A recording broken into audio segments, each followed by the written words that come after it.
Allianz Arena in Munich was bursting with electricity.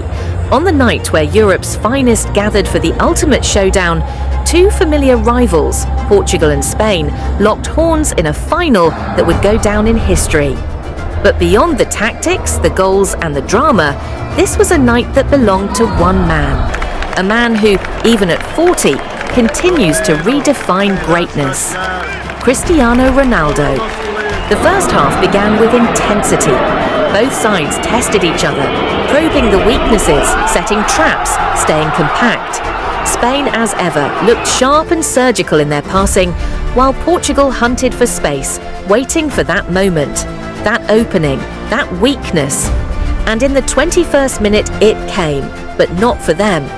A failed clearance fell kindly for Martin Zubimendi, and with a cool poke, he put Spain ahead. A nation paused. Portugal, stunned briefly, did what champions do. They responded. And it took them only 5 minutes. From the left flank, Nuno Mendes raced forward, driving with purpose. He found the angle and unleashed a thunderous low strike. Unai Simon could only watch as the ball ripped into the far corner, 1-1, and suddenly the tone changed. This wasn't going to be a tactical chess match. This was a battle, a war of willpower. Spain weren't done yet. Mikel Oyarzabal, ever the big game player, made his presence felt. A deft flick split Portugal's midfield like paper. He coasted past Ruben Dias with unnerving calm and slotted home Spain's second. Again, Portugal were chasing. Again, the odds tilted. But something or someone was waiting. He had been quiet, too quiet. By his standards, even a whisper from Cristiano Ronaldo carries thunder. And so, in the 61st minute, Munich witnessed the roar of a lion. A deflected cross, seemingly drifting harmlessly, suddenly became dangerous because Ronaldo was near. He shrugged off Marc Cucurella like he was brushing away a leaf.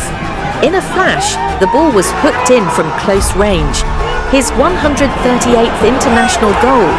A number so absurd, it barely sounds real. But for Cristiano Ronaldo, it's just another line in an already impossible legacy. He didn't celebrate wildly. He knew what was at stake. This was not just about a goal. This was about redemption, glory, legacy. He had brought his nation level, again, when it mattered most, as he has always done, as he always will, until his final whistle. As time wore on, the physical toll became visible. Ronaldo, aged 40, had poured every ounce of himself into the battle. Late in normal time, he was substituted. Not in defeat, but in service. His job was done, for now. From the sidelines, the general watched. He wasn't finished, just momentarily still. And as extra time unfolded, so too did the tension. Spain pushed. Pedro Porro and Cucurella came close. But Diogo Costa stood tall in goal. Portugal defended with grit, with desperation, with unity. On the other end, Portugal's attack lacked the spark it had with Ronaldo on the pitch. Lamine Yamal, Spain's teenage phenomenon and the heir to tomorrow's throne, was marked out of the game completely by Nuno Mendes. The young prodigy, so heavily hyped, struggled to make an impact and was eventually subbed off, a mere spectator in Ronaldo's shadow. When the final whistle for extra time blew, the score still locked at 2-2, it was no longer about tactics, no longer about technique. This was about nerve, about soul, about who could stare destiny in the eye and not blink.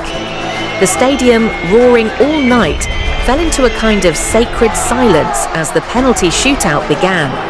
Portugal's shooters were ice cold. Gonçalo Ramos, Vitinha, Bruno Fernandes, Nuno Mendes.